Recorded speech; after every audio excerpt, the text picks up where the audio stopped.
Thank you, everyone, for being here today. It's a great time to come together. School is back in session, so we're all super busy with IEP translation. So this webinar is perfectly timed in order to share a little bit of some tips for working with IEP translation. I'm Micaela. I'm the founder of the translation team. We're an Arizona-based translation company. We have been around as a company for 10 years. We work with different school districts across the nation, providing translation services, desktop publishing, file formatting, subtitling, voiceover, everything else in the realm that school districts may need. Over our years of work, we realized that working with IEPs presented different challenges, as you may know. And Josh, who's our solutions architect, is always coming up with ideas and tricks on how to best deal with IEPs. So we're going to talk about CAT tools and IEPs today. I'll let Josh introduce himself. Thank you, Micaela. Thank you. And now we're 39. That's awesome. So I will share my screen so we can get started. So this is exploring CAT tools for IEP translation, supercharge your school district's translation workflow. And I'm Joshua Velásquez. I'm a senior localization manager and solutions architect at the translation team, as Micaela said. I'm originally a psychologist, but eventually I realized that I had tremendous love for languages, so I decided to leave that career and move on to languages, multilingualism, multiculturalism. I think that's my place, and that's why I'm here today. And I have done some translation in the realm of transpersonal psychology, which is a branch that study spirituality from a scientific perspective. So pretty interesting. I have had like an interesting career. Why this webinar? One of the reasons we created this webinar is because we've been working with school districts for so many years. And we have realized that IEP translation is one of the biggest challenges for you because IEPs are repetitive, they come in waves, they generally have tight deadlines, and you always need to work extra hours. You might have a solution in place, but sometimes you only use 10 or 50% of the solution that you have in your school district. And when I say solution, I say CAT. And obviously, IPs are interdisciplinary. They talk about so many things. And that's why you need a terminology base, you need glossaries, and you need to do all this stuff. So a few years ago, I realized that there was this tremendous need to train school district translators in all these things. And apparently, CAD tools are precisely what you need. Apparently, they have a say in all this. And we will explore this right now. So let's jump right ahead into the agenda and tell you what we're going to do today. The first thing that we're going to cover is to explain you what is this about CAD tools, why you need one, why you may not need one after all. We will do the step-by-step demonstration, and then you will have some bonus content. And of course, this is being recorded. There will be a replay, so you can always go back. And if you have questions, you can always go back to this replay. Let's start. CAD tool. What is a CAD tool? The only purpose of this piece of software is to make you a faster translator. There's no other answer. To make you a faster translator, to boost your productivity, to increase your consistency, to ensure that you're delivering quality translations. That's all. That's what a CAD tool is. It's a piece of software to help you be faster, better, accurate, and so on. And it can have two flavors. It comes for desktop computers, specifically Windows computers, and there's another branch of CAD tools that only work on the cloud, which means that the only thing you need to run them is a web browser such as Mozilla Firefox, Google Chrome, Safari, Edge, you name it. That's what a CAD tool is, like the baseline, the basics. If you go a little bit deeper into its features, they have three distinctive features. The first one is that they have something called a translation memory. And the goal of translation memory is to store whatever work you do. So let's say that you're translating an IEP today and you will translate a second one tomorrow. All the work that you did on this IEP, the one from today, that it will automatically propagate to the second one you will translate tomorrow, which means that it's like a second brain that remembers and stores all the previous work that you do. On top of that, you have a glossary or term base where you can dynamically see which term corresponds to the sentence that you're translating, or a series of terms that what are related to the sentence that you are translating. So if you're translating a sentence about a speech or something about a specific disability, and you know that in your glossary there are specific terms and notes about terminology regarding those areas, they will pop up automatically. Where in a translation environment, they will appear right here in this translation environment, which is nothing but a place where you put your translation is like a Word document, but with many more features that support your translation work. So why you need a CAT tool for your school district and why you may not? Well, let's talk about that. If we do like a quick summary of what we have discussed so far, is that the CAT tool is something that helps you be faster, be more productive, be more accurate, ensure high quality translations. And these CAT tools have a second brain that helps you remember what you translated in the past. It gives you dynamically and automatically the terms that you have in your glossary, any translation environment where to place your translation while you're working. So now let's talk about why you need one and why you may not need one. Why you don't need a CAT tool, but only in a school district environment. So the first reason is that the school district doesn't employ in-house translators because all the translation requests are absorbed by a single translation company on a group or a group of translation companies. So I'm sure you're very familiar with this. There's an RFP. There's so many work. There's so much work to do that the school district doesn't have other choice that launch an RFP and receive the help from multiple specialized translation companies. This is one of the reasons why school district may not purchase CAD tools, and it's because of this. But you definitely need one if you're a district translator in charge of a significant volume of translations for your school district. And I'm not only talking about IEP requests, I'm talking about curriculum requests, general communications for the community and the parents, and so on, social media posts, web pages. It's basically you name it, it could be anything. You definitely need a CAT tool if you have a dedicated translation office with an appointed coordinator overseeing district translators. The reason why is because you want to ensure that all the work the team is doing is 100% consistent and you're talking the same language every time you deliver an IEP, a curriculum piece, and so on. There's another reason because you may be frustrated because you have been retranslated the same material for years. You work extra hours and some weekends just to stay afloat. The tie deadlines are insufferable, and you spend too much time checking against your Excel glossary.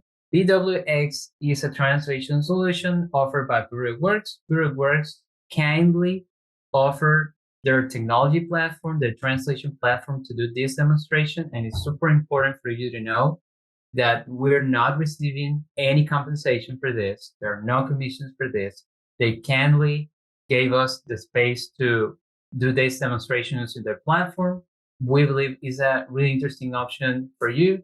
So let's get started. I will stop sharing the presentation and I will jump to the browser to explain you how this is done.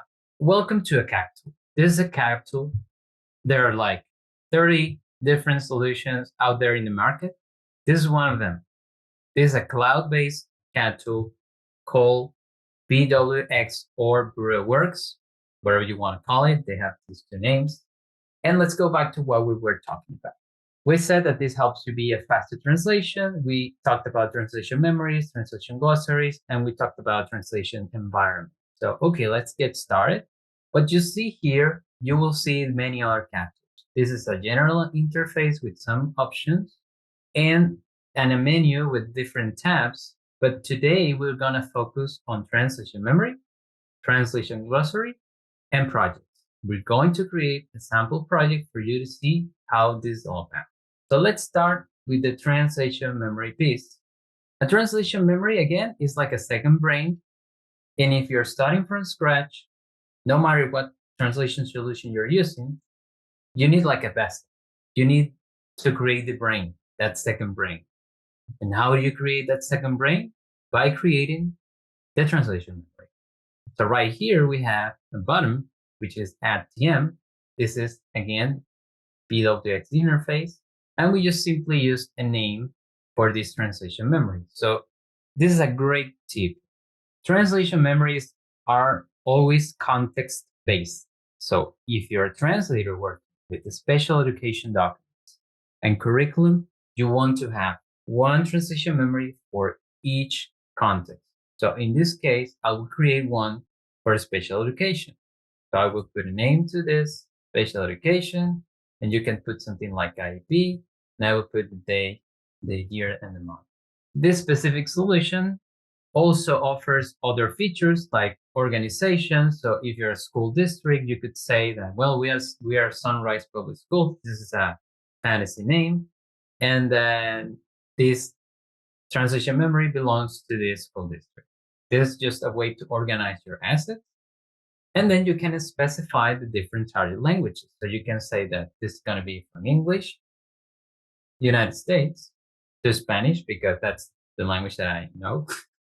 We can use Spanish for the US. But if you offer multiple language for your school district, you could put Arabic. We have multiple branches and variants. You need to make sure to choose the right one, depending on your community. Or you could be Brazilian Portuguese, could be Pashto. So it's up to you. But today we're gonna use Spanish. The only thing you have to do now is to create that translation memory. And there you go. It's empty, it's ready to go. The only thing that it needs, it's a project it can connect to. So with your work, you can start accumulating your translations. Now we're done with the translation memory portion. Now let's go to the glossary part. I have here a sample, but let's create a new glossary. You might have previous glossaries maybe in Excel, but this is not something that we will cover today because it takes some steps and it takes some time to explain. So we will sure to share this in a follow-up email, okay? We'll share those tips after the webinar. So what we're going to do is we will add a new glossary and we will explain you, at least in this solution, how does it work.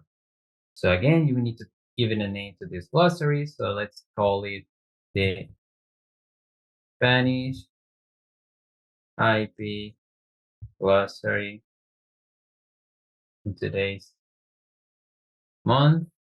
I'm gonna say that this belongs to Sunrise Public Schools. We're going to say that this is going to be English United States and Spanish United States. But again, you can select more languages. You can add some notes if you want to do that. If you work as a team or you want to put a reminder that this glossary is for a specific work, you can do that. And then you can select the domain. In this solution, you can add as many domains as you want. That's something you need to configure in the settings. So for this demonstration, we already created one domain, which is called special education. And then we created a subdomain called Individualized Education Programs. So this glossary is all about IEPs. So I'm not going to create custom attributes because this solution, PWX, comes with some default attributes that are going to help us like create some sample terms. So I'm going to create this. Now we'll add some terms. Let's do that. So right now, what you're seeing here is the glossary interface, and we have an open glossary, which is the one we just created. And what I'm going to do is to start adding new terms. How do I do that? I go to the bottom of the page and then I add a new term. The language is English United States. And let's use a very simple one. Individualized Education Program. By default, the status will always be approved. This is something that has been made by design for this specific solution, but there are other solutions that allows you to change the status to forbidden, to in review, and allow some collaboration with other people. So in this particular case, since individualized education program is case sensitive, we might want to add this just to ensure that even though we're using English documents, we just want to ensure that it's case sensitive. So the original document is wrong, it can flag this to the translator, and maybe the translator can talk with the requester and say, hey, there's typo, it should be all in title case. So that's one of the great things about these options. And you can mark this as forbidden if it's forbidden. So you can add, as I mentioned, we didn't need to create custom attributes because we have content definition, we have usage, we have notes. Maybe this is special education terminology, something like that if you want. And then you create the English term. Now we need to add the Spanish term, and it's here at the right side. We add the term, programa educativo individualizado. And again, it's case sensitive. Since we are using Spanish for the US, generally we borrow some rules and we keep it in title case, but some districts might prefer some more universal Spanish rules and might choose to do sentence case like this. But for the purpose of this demonstration, we're going to use title case. It's going to be case sensitive, same concept, same definition, because it's the same term. We're just creating the pair. And we click save. And there you go. Here it is. So the beauty of this is that we just created this glossary, and now we're going to create a project. And what's going to happen is that when we create the project, everything will connect, the glossary and the translation memory. So let's get started. This is a sample.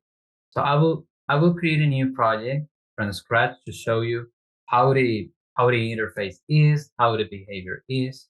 So in this solution, it asks you to drag the files or upload them. So I will just do that. I'm gonna go to my desktop, and I have some samples that I borrow from departments of education. So I will start with one from Massachusetts. Could be this one. So let's use this one just for education purposes. This is a blank form. It's empty, or just to show you how everything goes. So the interface tells you that the document you just drag and drop has been loaded. So you continue, and then it will ask you for some information. Depending, at least in this solution, what subscription you're paying, you might have more or less the same features. Or if it's just for translation, for solo translators, you won't have many fields during the project setup, okay? So in this case, I will be the contact person, but on your end, if you're a school district and you have multiple stakeholders, that contact person could perfectly be the special education coordinator, an assistant, an administrative system to the superintendent. It could be any person, and you can load all the people in the system. This is a project reference, just to name the project, IEP progress report. You want to put today's date, some project notes. It asks me for the source and target language. So what's this language of the documents? So that's going to be English, United States. This step is super important because that's the only way it will match the resources we just created, okay? And now we're going to specify the target language, which is Spanish for the US. The second step is to assign a translation memory.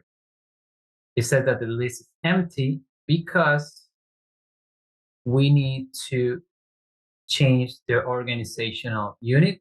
This is something that is a little bit more complex in Google Works, but if you're starting from scratch, you will just have one organizational unit and you don't need to remember this because it will be one by default and everything will connect to this organizational unit. So in this case, I will just switch it to special education.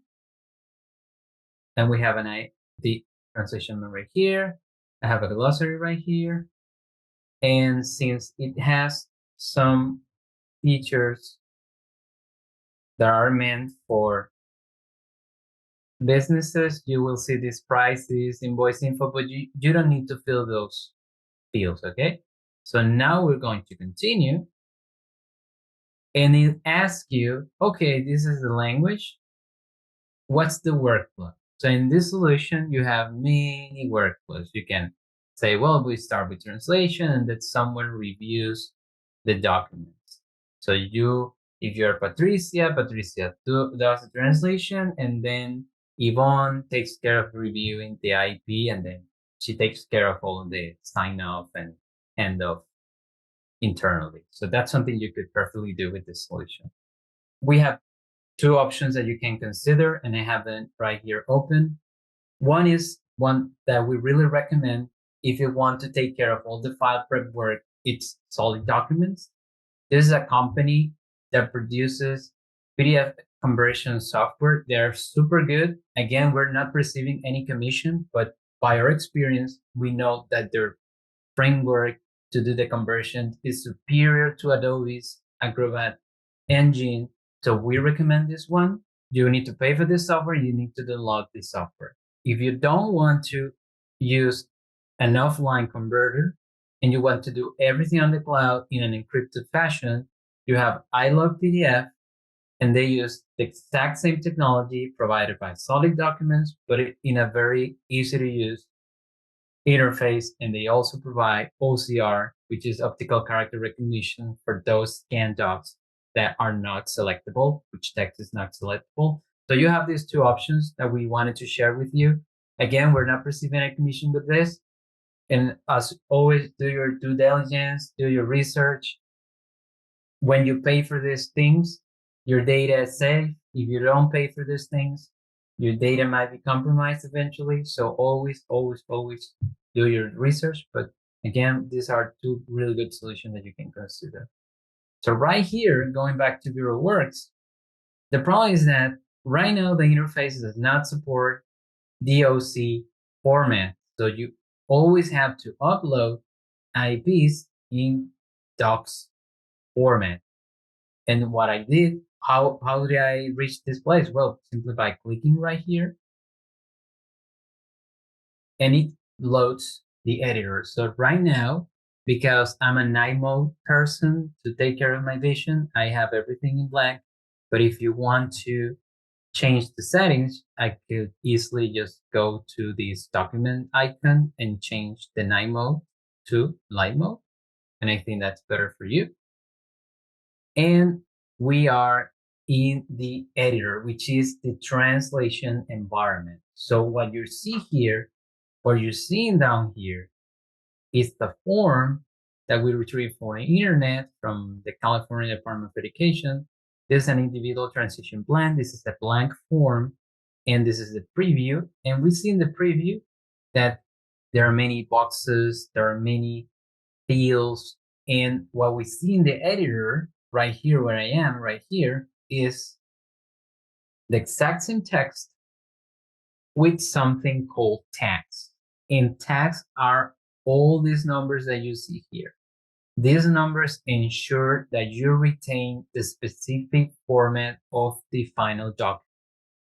These tags could be tabs, a specific formatting, like some really specific colors or styles that the text will have. So it's really important when you translate, you respect these tabs. So since I'm translating to Spanish, I will start just typing something, and then I will start talking about the different features that Works provide. So student name will be nombre del estudiante, and then we have some lines, and the beauty is I can just copy these and paste them right here. And wow, do you see what happened? Every time I highlight something in the source in the English, there's a pop-up that tells me, hey, do you want to add this term? Do you want to add it? This is super useful because maybe you're just translating and on the fly you realize that it would be super nice to add this term into your glossary. So let's say that you want to save this term, like date of birth. Well, you can do it by just clicking on odd term, and then you can say fecha de nacimiento. And it asks you, do you want to save it in a specific glossary? You say, yes, I want to save it right here. This is one of the glossaries that we have. And you can also specify if there's specific part of speech. So that's super nice. Once you're done, you click on save. There you go. I needed to specify the part of speech. So now moving forward, if I go to suggestions, which is another great feature from DWX, it will tell you in the translation environment that in the source text, there's a phrase, which is date of birth, and it's fecha de nacimiento.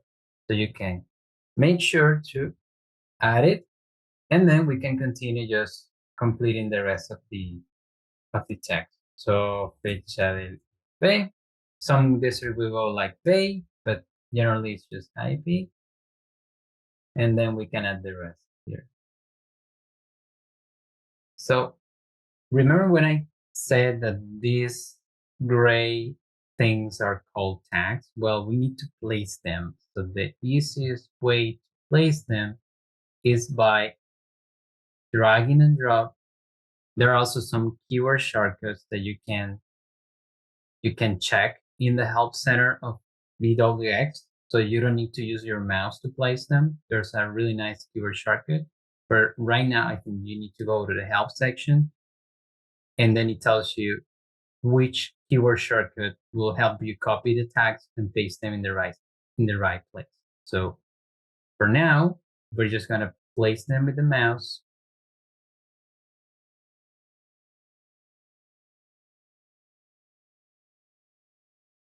It will be right here. We have 1, 2, 3, and 1. And to confirm my translation, because I think that it's super good to go, I just press Ctrl and the Enter key, and that will send this translation to the translation member.